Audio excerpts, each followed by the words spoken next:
தமிழகத்தில் மறுதேர்தல் நடத்தணும் அப்படின்னு நடிகர் கமல்ஹாசன் தெரிவிச்சிருக்காரு. ஆங்கில டிவி சேனல் ஒன்றுக்கு நடிகர் கமல்ஹாசன் நேற்று பேட்டி அளிச்சிருக்காரு. அதாவது பிப்ரவரி 19ஆம் தேதி. அரசியல்வாதிகள் மேல விருப்பமும் வெறுப்பும் ஒரு சேர மக்களிடையே உருவாகி இருக்கு. இது வீதியில் நடக்கும் சம்பவங்கள் நமக்கு உணர்த்துது. இது அச்சம் தரக்கூடியதாகவும் அமைஞ்சிருக்கு. நான் அரசியல் அற்றவனாக இருக்கேன். நான் எந்த கட்சியும் ஆதரிக்கல. ஊழலுக்கு எதிரான என்னோட கசப்புணர்வை நான் எப்போதும் வெளிப்படுத்தியே வந்திருக்கேன். ஆரம்பத்தில் நான் கிரிமினல் கும்பல் அப்படின்னு சொன்னபோது அது அரசியல் சார்பு இல்லாத ஒருத்தனோட கோபமாக கருத.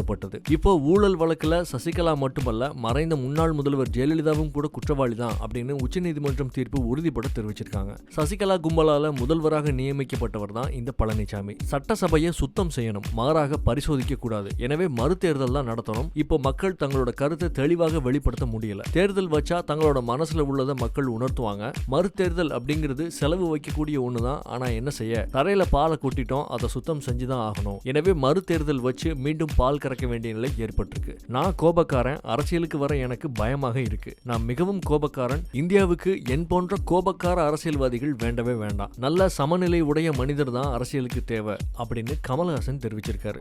எந்த ஒரு இடத்துலையும் ஒரு சார்ந்து பேசாம, தன்னை முன்னிலைப்படுத்தி தற்பெருமை பேசாம, சமநிலையோட உலகநாயகன் சொல்ற கருத்துக்கள் பல லட்சம் இளைஞர்கள் மத்தியில அவர் அரசியலுக்கு வந்தா நல்லா இருக்கும் அப்படிங்கிற கருத்தை கொண்டு வந்திருக்கு. அந்த அரசியல் பிரவேசம் குறித்த கருத்தை தான் கமல்ஹாசன் பதிவு பண்ணியிருக்காரு. இதை பாரு கண்ணா, எனக்கு எது நல்லதும் தெரியும், எது கெட்டதும் தெரியும், எது தர்மம் தெரியும், எது அதர்மம் தெரியும், எது செஞ்சா புண்ணியம் தெரியும், எது செஞ்சா கர்மம் தெரியும். ஆனா செய்ய முடியல. இது நானும் கிடைச்ச பிறகு அதை வேஸ்ட் பண்ணிக்கிட்டா உங்க விட பைத்தியக்காரங்க யாருமே இருக்க மாட்டாங்க. ஏன்னா நான் பவரை கொஞ்சம் விரும்புறேன். நீங்க உட்கார்ந்து இருப்பீங்க, நான் நின்றுட்டு இருப்பேன். இப்ப நான் உட்கார்ந்து இருக்கேன், நீங்க நின்றுட்டு இருக்கீங்க. தப்பா நடக்க வேண்டாம்.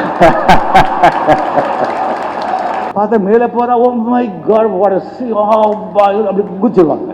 கீழே என்னையா இது ஒன்றும் சொல்ல மாட்டேங்கிறாங்க, எதுக்குறவன் எல்லாம் அப்படியே குச்சிருவான். நான் ஒரு ஆன்மீகவாதி அப்படின்னு சொல்லிக்கிறதுல ரொம்ப பெருமை